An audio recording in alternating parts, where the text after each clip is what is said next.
Hello students, आज हम करने वाले हैं क्लास 7 गणिता प्रकाश बुक में से chapter 4 expressions using letter numbers. Other CBSE books में इसका नाम है अलजेब्राइक एक्सप्रेशंस। तो हम सबसे पहले लिखेंगे एक एक्सप्रेशन है 4x माइनस 3y प्लस 5। अब ये देखिए ये एक्सप्रेशन कैसे फॉर्म हुआ है। यहाँ पे हमने नंबर यूज़ करे हैं, थोड़े से नंबर्स जैसे जो आप काउंटिंग नंबर्स पढ़ते आ रहे हो, 4, 3, -3, 5 एंड साथ में ये x ये y यूज़ करा है। ये जो x और y है इनको ही हम मैथमेटिकली बोलते हैं लेटर नंबर्स। मतलब कि इंग्लिश अल्फ़ाबेट्स के वो लेटर जो नंबर्स को रिप्रेजेंट करते हैं तो उनको बोला जाता है लेटर नंबर्स। ये कैसे हमें रिप्रेजेंट करते हैं उसके लिए मैं आपको एक एग्जांपल लेके दिखाती हूँ। जैसे मान लीजिए Ram age is equal to 3 years and Shyam age, हमें सिर्फ कंपेयर करेंगे, श्याम की एज हमें नहीं पता, तो हम बोलेंगे कि श्याम एज इज राम की एज से 2 years ज़्यादा है, तो हम क्या लिख देंगे 5 years। ऐसे ही अगर मैं बोलूँ कि राम्स एज x years है, एक मैंने लेटर नंबर ले लिया x, तो श्याम की एज कितनी है, हमने बोला था ना कि 2 years बिगर है, तो 2 year बिगर में x प्लस 2 year लिख सकती हूँ इसको। तो ये जो x है अगर हम अब एज राम की कोई भी डालेंगे, जैसे मान लीजिए अब मैंने सोचा कि राम की एज कितनी है 5 years, तो आप श्याम की एज कैसे आप अंदाज़ा लगाओगे। अब हम ये लेटर नंबर जो x को रिप्रेजेंट कर रहा था अब ये इस नंबर को रिप्रेजेंट करेगा कि हम अगर श्याम की एज निकालनी है तो मैं x की जगह पे 5 पुट कर दूंगी, तो ये 5 + 2 कितनी बन गई 7 years। तो जो अब ये x लेटर है वो किसको रिप्रेजेंट कर रहा है 5 को, तो x किसको रिप्रेजेंट कर रहा था यहाँ पे 5 को। तो इसी तरह जो ये लेटर नंबर्स यूज हो रहे हैं वो इनको हम वेरिएबल्स भी बोल सकते हैं, वेरिएबल्स। तो जो हम अलजेब्राइक एक्सप्रेशन में यूज करते हैं अलजेब्रा में x, y, a, b ये सारे होते हैं वेरिएबल्स और लेटर नंबर्स, जो वो लेटर जो नंबर को रिप्रेजेंट करते हैं। और 1, 2, 3 अप टू 9 तक ये हमारे हैं कॉन्स्टेंट्स, इनसे मिलके बनते हैं, मतलब ये वाले सारे नंबर यूज होते हैं और इनको मिला के जैसे कोई भी डिजिट्स बन जाते हैं, जैसे -3, 4, 5, 165। तो इस तरह के जो भी हमें बनते हैं ये सारे क्या होते हैं कांस्टेंट। कांस्टेंट मतलब कि ये फिक्स्ड है, इसकी ऐसे वैल्यू नहीं है कुछ चेंज होती रहेगी, जैसे एक्सप्रेशन चेंज करा तो हमने वैल्यू चेंज होगी, तो ऐसा कुछ नहीं है। कांस्टेंट होती है जो वो हमेशा फिक्स्ड होते हैं।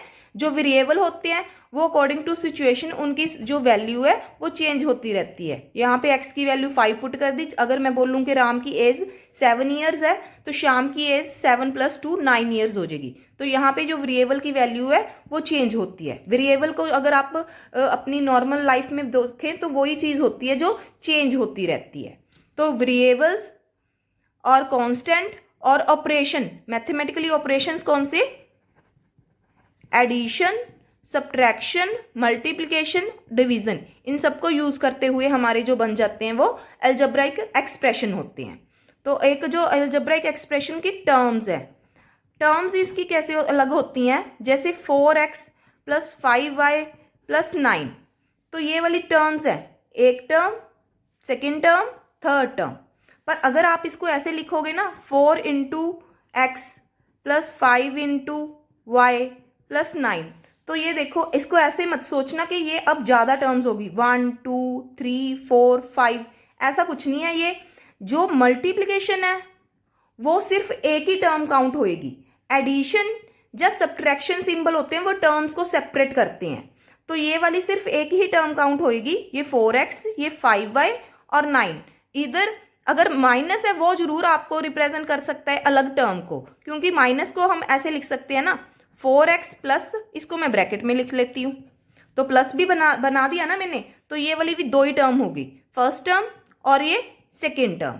टर्म्स हैं उनके एक फैक्टर्स भी होते हैं, तो फैक्टर्स के अकॉर्डिंग हम क्या क्या कह सकते हैं।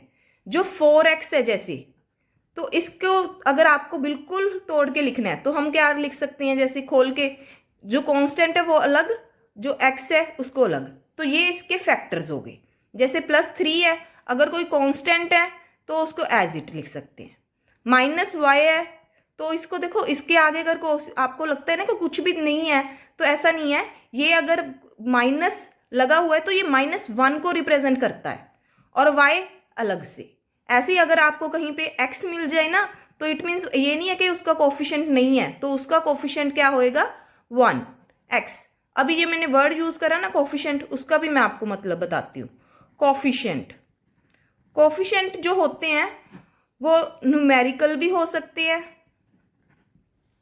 अलजेब्राइक फैक्टर भी हो सकते हैं। ये डिपेंड करता है कि आपको क्वेश्चन उन्होंने क्या पूछा है। जैसे मान लीजिए एक टर्म ले रही हूं मैं 10xy, अगर तो आपको पूछा गया है कि न्यूमेरिकल कोफिशिएंट क्या है, तो न्यूमेरिकल कोफिशिएंट कौन सा हो जाएगा इसका, सिर्फ 10। अगर आपसे ये पूछ रहे हैं कि कोफिशिएंट ऑफ y, तो y को छोड़ के जो सारी टर्म बची है, जैसे यहाँ पे क्या बच गया 10x, तो कोफिशिएंट ऑफ y कितना हो जाएगा 10x। और अगर कोफिशिएंट ऑफ x की बात करें तो x को छोड़ के जो टर्म बची है वो कितनी है, यहाँ पे 10 और y, तो कितना बन गया 10y। तो कोफिशिएंट ऑफ x कितना आ गया 10y। उसके बाद हम करेंगे लाइक एंड अनलाइक टर्म्स। अब लाइक और अनलाइक टर्म्स क्या है, जहां पे भी सेम वेरिएबल्स दिख जाएं, वेरिएबल्स फिर वही letter numbers x y a b जो भी हैं, सेम वेरिएबल हों और सेम ही उनकी पावर, पावर कह सकते हो, एक्सपोनेंट कह सकते हो। इसको भी मैं बता देती हूँ क्या चीज। जैसे आपके पास अभी हम लाइक टर्म्स कर रहे हैं पहले, जैसे मान लीजिए आपके पास 4a 8a 3a ऐसे नंबर्स दिए हैं, तो ये सारी लाइक टर्म्स हैं। या फिर आपको दिया हुआ है 3x², 4x² -8x², तो ये सारी लाइक टर्म्स हैं। देखो यहाँ पे a था तो वो सेम है ना बिल्कुल, तो जो वेरिएबल है वो बिल्कुल सेम है। तो आगे देखो नेक्स्ट सम में भी x बिल्कुल सेम है, तो पर ये भी जरूरी है कि उनकी पावर, जो ये पावर है ना इसको बोलते हैं एक्सपोनेंट, ये पावर भी बिल्कुल सेम होनी चाहिए, तभी हम कहेंगे वो टर्म्स क्या है, लाइक टर्म्स। और जो एडिशन और सब्ट्रैक्शन पॉसिबल है ना, एडिशन और सब्ट्रैक्शन ये ऑपरेशन अगर दो टर्म्स में पॉसिबल हैं, तो उनके लिए लाइक टर्म्स होना बहुत जरूरी है। अगर टर्म्स लाइक टर्म्स हैं तभी आपके जो ऑपरेशंस हैं वो हो सकते हैं। उसके बाद हम करेंगे अनलाइक टर्म्स। हाँ एक चीज और, कि यहाँ पे जो न्यूमेरिकल कोफिशिएंट है, न्यूमेरिकल कोफिशिएंट जैसे 4 8 3 वो डिफरेंट होते हैं, उनसे कोई मैटर नहीं करता लाइक टर्म्स और अनलाइक टर्म्स में, ऑपरेशंस में भी। अनलाइक टर्म्स अगर हमारे पास डिफरेंट वेरिएबल आ जाए, दोनों में से एक चीज भी अगर डिफरेंट आ गई ना, तो भी हम बोल सकते हैं कि लाइक टर्म्स नहीं है। और या फिर डिफरेंट एक्सपोनेंट, देखो अगर लाइक टर्म्स है तो ये दोनों चीजें होनी जरूरी है, तो मैं यहाँ पे लिखूंगी एंड। पर अनलाइक के लिए दोनों में से एक भी चीज डिफरेंट होगी ना, तो देखो और लिख दिया मैंने कि एक भी चीज नहीं है सही, तो अनलाइक है। जैसे 4a और 8b तो भी नहीं है, ये कौन सी है, ये लाइक टर्म्स नहीं है पर अनलाइक हैं, अनलाइक टर्म्स। और अगर हम हमारे पास जैसे 4x है एंड 4x², तो यहाँ एक्सपोनेंट डिफरेंट होगी ना, तो भी हम कहेंगे ये क्या है, अनलाइक टर्म्स। उसके बाद हमारे पास टॉपिक है degree of a polynomial. Degree of an expression बोलते हैं अब हम, पॉलिनोमियल थोड़ा बड़ी हो जाएगा आपकी क्लास के लिए। डिग्री ऑफ एन एक्सप्रेशन क्या है, जैसे आपके पास ये वाला एक्सप्रेशन लिखा हुआ है, यहां पे देखो पहले तो टर्म्स देख लो। डिग्री के लिए हम पहले टर्म्स की जो डिग्री है वो देखेंगे। पहले टर्म्स कौन सी हैं, 4x², 5x, -7। तो डिग्री क्या है, जैसे ये पावर, तो यहाँ पे पावर कितनी है 2, और यहाँ पे पावर कितनी है, जैसे x की पावर अगर नहीं दी हुई ना तो इट मीन्स 1, तो यहाँ पे पावर कितनी होगी 1। और 7 जो कांस्टेंट टर्म है तो उसकी ये नहीं सोचना कोई भी पावर नहीं है, तो इसके साथ ना ये x की पावर 0 लगा होता है। जो आप एक्सपोनेंट एंड पावर्स में ना एक चैप्टर है, वो काफ़ी क्लासेस में जगह तो 7th क्लास में आता है, कई जगह नहीं आता, तो वहाँ पे x की पावर अगर 0 लगा होती है उसकी वैल्यू होती है 1। कहीं पे भी आपको किसी भी नंबर की जो ऊपर पावर 0 होएगी तो उसकी वैल्यू 1 होती है, तो इसीलिए इसकी डिग्री भी क्या हो जाएगी 0। तो अब हमारे पास अब एक्सप्रेशन की जो डिग्री है वो क्या होती है, हाईएस्ट पावर ऑफ टर्म्स। जो भी टर्म की जो हाईएस्ट पावर आ रही है, जैसे यहाँ पे 2 थी, यहाँ पे 1, यहाँ पे 0, तो हाईएस्ट कौन सी है, दिस वन। तो हम इसको लेंगे, यहाँ पे हम इसको ले लेंगे कि डिग्री ऑफ एक्सप्रेशन क्या होगी अपनी 2। तो ये हमारा आंसर हो गया डिग्री ऑफ एक्सप्रेशन का। नेक्स्ट हमारा जो टॉपिक है वो है types of algebraic expression. Types में हमारे पास जो आपके सिलेबस के अकॉर्डिंग है वो एक बार तो 3 टाइप्स ही हैं, मोनोमियल, बाइनोमियल, ट्राइनोमियल। मोनोमियल में होती हैं एक ही टर्म, बाइनोमियल में होती हैं 2 टर्म्स। नंबर ऑफ टर्म्स पे डिपेंड करता है, जो टाइप्स है ना नंबर ऑफ टर्म्स में, मोनोमियल में 1 टर्म, 2 टर्म, 3 टर्म। जैसे अगर मैं एक्सप्रेशन लिखूं यहाँ पे 4x, मैं कोई और एक्सप्रेशन लिख दूं 3y, 5n, तो ये सारे क्या है मोनोमियल्स। और बाइनोमियल में x प्लस वाई 2 टर्म्स होगी ना, जब 3n plus 5 2 terms 1 2, 4n minus 7 तो 2 टर्म्स, ये सारे क्या है बाइनोमियल। 3 टर्म्स वाला जैसे x plus Y plus Z, 5x plus 4x square minus 3, तो यहाँ पे 3 टर्म्स। तो वैसे अगर क्वाड्रिनोमियल में 4 टर्म्स होती हैं, पर वो ऐसे सच आपके सिलेबस में इतना नहीं है, अभी काउंट नहीं होता। तो टाइप्स के अकॉर्डिंग आपके पास मोनोमियल, बाइनोमियल और ट्राइनोमियल। उसके बाद हम करेंगे operations on algebraic expressions. Operations हमारे पास जो मैथमेटिकली ऑपरेशंस कौन से होते हैं, एडिशन, सब्ट्रैक्शन, मल्टीप्लिकेशन, डिवीजन। तो सबसे पहले हम बात कर लेते हैं एडिशन की। देखो अगर हमने सिंपली एक्सप्रेशन लिखना है, जैसे मान लो आपको कोई दिया हुआ है 3 more than 7, तो जहां पे भी ये मोर देन वर्ड यूज हो गया तो इट मीन्स क्या है, वो 7 प्लस 3, तो कितना बन गया 10। ऐसे एक्सप्रेशन में अगर हमें दिया है 4 more than x, तो आप क्या लिखोगे x प्लस 4। तो इसको सॉल्व नहीं करना और कुछ नहीं करना, जब भी एडिशन का साइन है तो एज इट ही रहेगा। अगर एक वेरिएबल है एक कांस्टेंट टर्म है तो इनका कुछ भी नहीं हो सकता। उसके बाद अगर हमारे पास जैसे ये है कि 3x मोर देन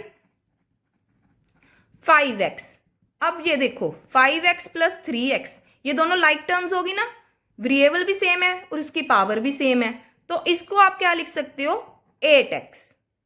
तो ये हमारी एडिशन हो गई। एडिशन के लिए एक दो हम एक्सप्रेशन थोड़े बड़े भी ले लेते हैं, तो मैं एक एक्सप्रेशन लेती हूँ 4x plus 3y plus 5 and 3x plus 9y minus 4। तो ये दोनों एक्सप्रेशन लिए हैं, तो हमारे पास क्वेश्चन क्या है ऐड। तो मैं एडिशन ले रही हूँ, पहले तो सिर्फ आप सारा एक्सप्रेशन ये वाला और सारा एक्सप्रेशन सेकेंड वन सिर्फ लिख लोगे, कुछ नहीं करना और बीच में सिर्फ एडिशन का साइन डालना है। फिर जो लाइक टर्म्स है उनको कलेक्ट करोगे, 4x plus 3x, 3y plus 9y plus 5 minus 4। देखो x वाली टर्म्स, y वाली टर्म्स, कांस्टेंट टर्म्स, तो ये कितना आ गया 7x plus 12y plus 1। This is the answer. अब नेक्स्ट है हमारे पास ऑपरेशन सब्ट्रैक्शन। सब्ट्रैक्शन जैसे अगर मैं आपको लिख दूं 4 लेस देन y, तो क्या बन जाएगा expression y minus 4. Subtract question number 2, subtract 4x minus 3y from 8x plus 7y. आपको ज़्यादातर जो क्वेश्चन आएंगे इस टाइप के आएंगे. तो अब हमें इसको जब भी जो फ्रॉम वाली टर्म लिखी होती है ना कि इसमें से ये माइनस करना है, तो इस चीज़ का बड़ा ध्यान रखना है कि आपको सिंपली सब्ट्रैक्शन बोला गया है करने के लिए, तो आप उसी ऑर्डर में लिख देना जिस ऑर्डर में क्वेश्चन में दिया है. बट अगर उन्होंने ऐसे दिया subtract 4x minus 3y from this one, तो फ्रॉम वाली टर्म है जो वो आप पहले लिखोगे. सेकंड सब्ट्रैक्शन का सिंबल. थर्ड ये वाली टर्म जो लिखोगे ना आप वो पहले ब्रैकेट में लिखोगे. तो सब्ट्रैक्शन का यही रूल है, इसको पूरा आपने ध्यान से रखना है. तो अब हम क्या करेंगे, जो फर्स्ट वाला एक्सप्रेशन है उसको एज इट, अब माइनस का साइन है तो इन वाली दोनों टर्म्स अगर बाहर माइनस है तो इन दोनों टर्म्स के सिंबल चेंज हो जाएंगे. यहाँ पे देखो अगर कोई सिंबल नहीं लगा हुआ इट मीन्स ये प्लस की टर्म है, तो 4x किसका हो गया माइनस 4x, और ये यहाँ माइनस लगा हुआ है तो यहाँ माइनस माइनस प्लस, इन दोनों के साइन चेंज हो गए, ये माइनस 4x बन गया और ये प्लस 3y. तो ये वाला स्टेप है, ये बहुत इंपॉर्टेंट स्टेप है, इसको हमेशा ध्यान रखना है. बस एडिशन और सब्ट्रैक्शन में सिर्फ इसी स्टेप का फर्क है, बाकी सेम ऑपरेशन चलेगा. अब क्या हो जाएगा, कलेक्ट कर लो लाइक टर्म्स और ऑपरेट कर दो. बस 8 माइनस 4 4x, ये दोनों देखो सेम ऑपरेशन है, प्लस प्लस का साइन है तो हम क्या लिख देंगे 10y. यहाँ पे तो उसके बाद जो इंटीजर में आप रूल यूज करते हो वही रूल लगाने हैं एडिशन सब्ट्रैक्शन करने के लिए. अब आप हमारे पास ऑपरेशन कौन सा है, मल्टीप्लिकेशन. मल्टीप्लिकेशन में क्या है, इसमें एक चीज बड़ी ध्यान देने वाली है, ओमिशन ऑफ मल्टीप्लिकेशन साइन.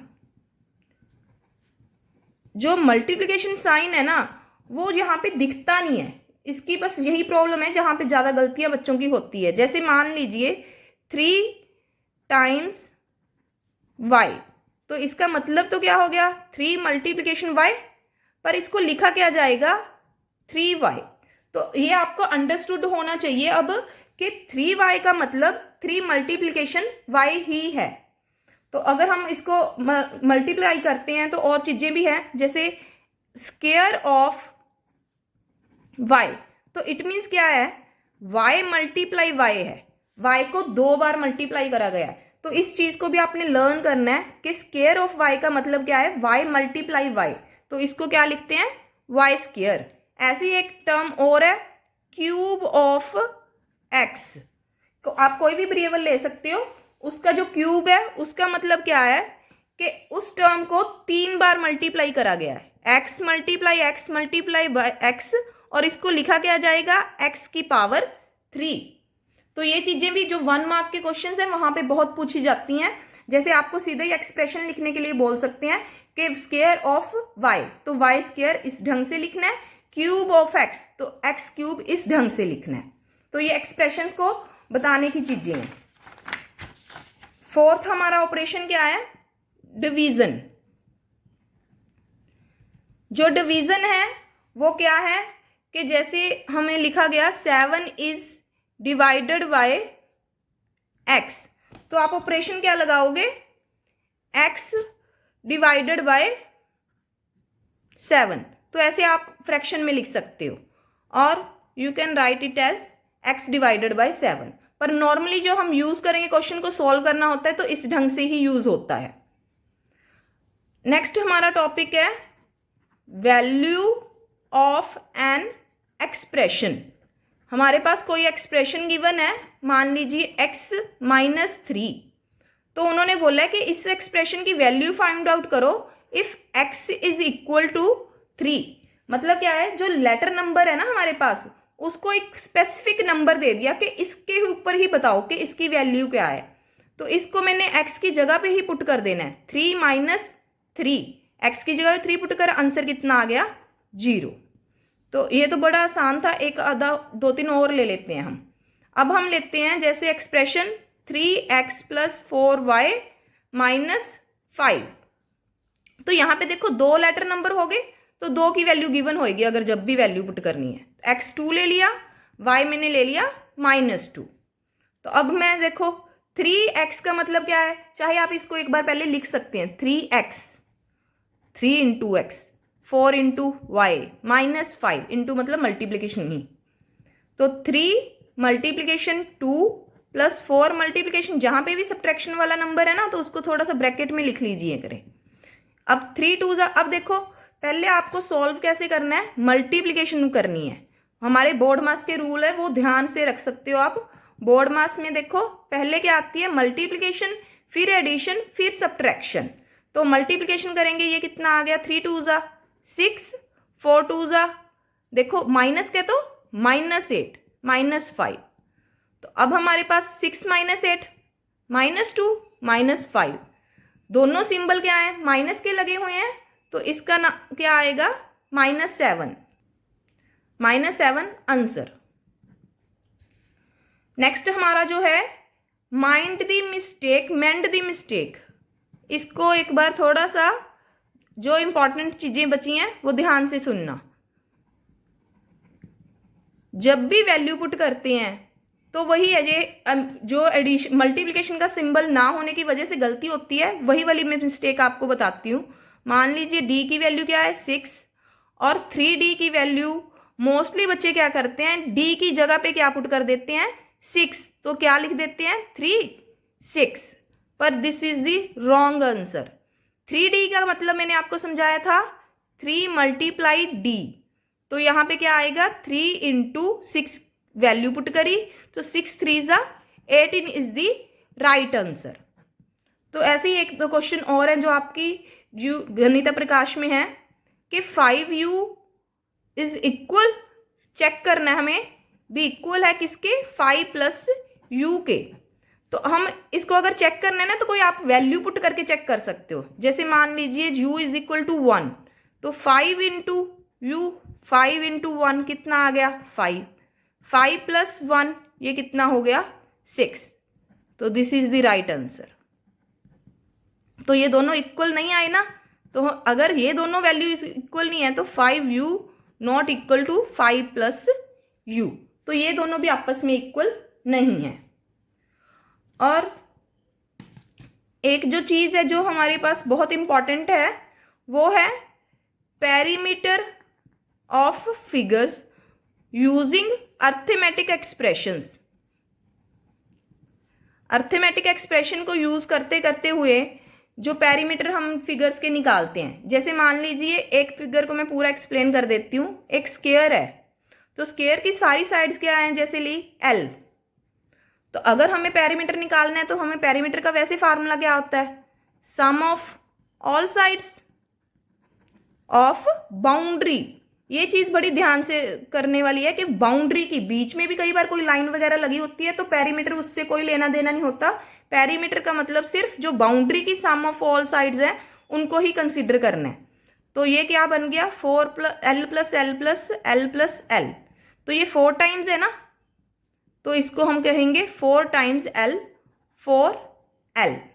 तो ऐसे ही जो इक्विलेटरल ट्रायंगल है तो उसमें 3 साइड्स होती हैं, तो क्या बन जाएगा, जैसे यहाँ पे 4L बन गया ना, तो यहाँ पे नंबर ऑफ साइड्स 4 थी, तो यहाँ पे नंबर ऑफ साइड्स 3 हैं, तो 3 मल्टीप्लाई L, तो क्या बन जाएगा 3L। तो ये इक्विलेटरल ट्रायंगल का हो गया पेरीमीटर, और ये स्क्वायर का पेरीमीटर। बाकी मैं आपको फॉर्मूलास लिखवा देती हूँ। जैसे पेरीमीटर ऑफ हेक्सागन, हेक्सागन की कितनी साइड्स होती हैं 6, तो 6 मल्टीप्लाई L 6L।